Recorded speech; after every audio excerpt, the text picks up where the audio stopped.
ایک یہ بہن نے مجھے باہر سے میسج کیا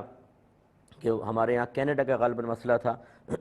کہ بہت زیادہ معروف ہو رہا ہے کہ ایک وہ حدیث کے اوپر انہوں نے مطلب اس کو پوائنٹ آؤٹ کیا ہوا ہے کہ حضرت عمر فاروق رضی اللہ تعالیٰ عنہ کی زوجہ جو تھیں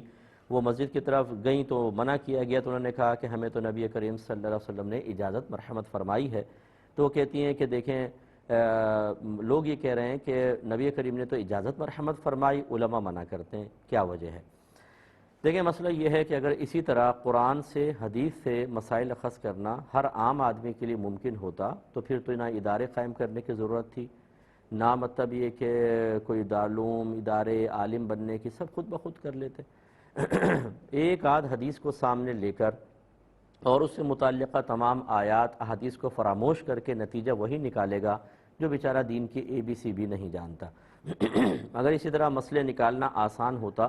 تو اللہ تبارک و تعالیٰ نے خود قرآن میں فرمایا فَاسْأَلُوا أَهْلَ الذِّكْرِ إِن كُنتُمْ لَا تَعْلَمُونَ، اگر تم نہیں جانتے تو اہل علم سے کویسچن کرو، اہل علم سے سوال کرو۔ تو آپ یہ کیوں نہیں فرمایا نہیں جانتے تو قرآن کھول لو، نہیں جانتے حدیث کھول لو، نہیں جانتے تو مفتی گوگل پہ جا کے بیٹھ جاؤ، کیونکہ وہ سب سے بڑا مفتی باہر والوں کے لیے سب سے بڑا مفتی ہے، میں نے انٹرنیٹ پہ سرچ کیا ہے۔ بھائی سرچ یار آپ کو پتہ ہے سرچ کرنا کیسے ہوتا ہے، ریسرچ کسے کہتے ہیں، اتنی چیزیں ڈلی ہوئی ہیں، کیا صحیح ہے کیا غلط ہے، آپ نے کہیں پڑھ کے علماء کو چیلنج کرنا شروع کر دیا۔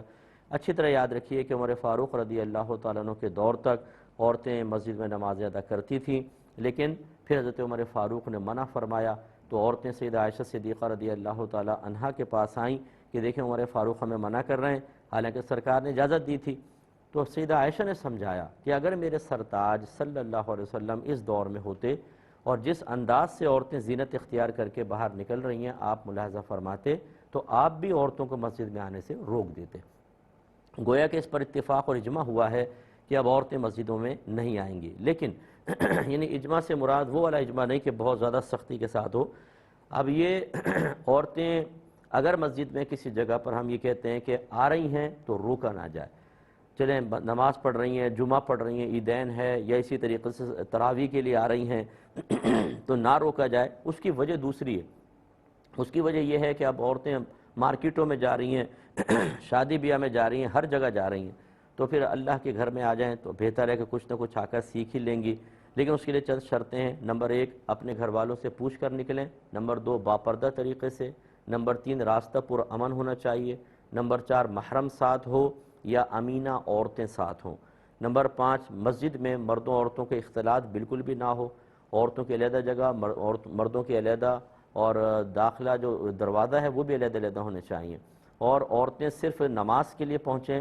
اور کوئی مطلب کہ نیت نہ ہو کہ جی باتیں کریں گے، چلو تم بھی آ جاؤ میں بھی آ جاتی ہوں، تھوڑی سی گفتگو ہو جائے گی، اور جیسے ہی وہاں پہ نماز ختم ہو فوراً اپنے گھر واپس آئیں۔ یہ ذرا شرائط دوبارہ میری سن لیجئے گا تو ان کا خیال کر کے اگر کہیں پر عورتیں جماعت سے باقاعدہ نماز پڑھ رہی ہیں تو ہمارا مشورہ یہ ہے، میری ذاتی رائے یہ ہے کہ ان کو روکا نہ جائے۔ بڑے بڑے علماء ہمارے پاکستان میں بھی ہیں، ان کی مساجد میں عورتیں آتی ہیں جمعہ پڑھنے کے لیے، وہ اسی پر عامل ہیں کہ عورتیں آ جائیں، چلو ٹھیک ہے ان کو تھوڑا بہت ہو جائے۔ باقی یہ اس طرح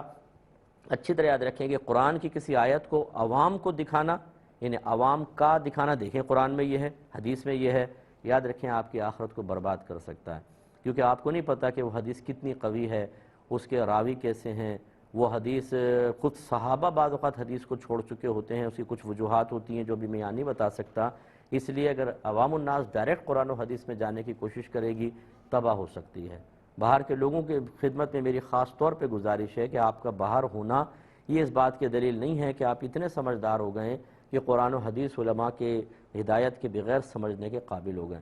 بہت بری ٹھوکر لگے گی، خطرناک ہے۔ جب بھی قرآن پڑھیں ترجمہ اور تفسیر سے پڑھیں، ایسی حدیث پڑھیں تو صرف حدیث نہیں بلکہ اس کی شرح بھی پڑھیں تاکہ آپ کو سمجھ میں آئے کہ مسئلہ کیا ہے۔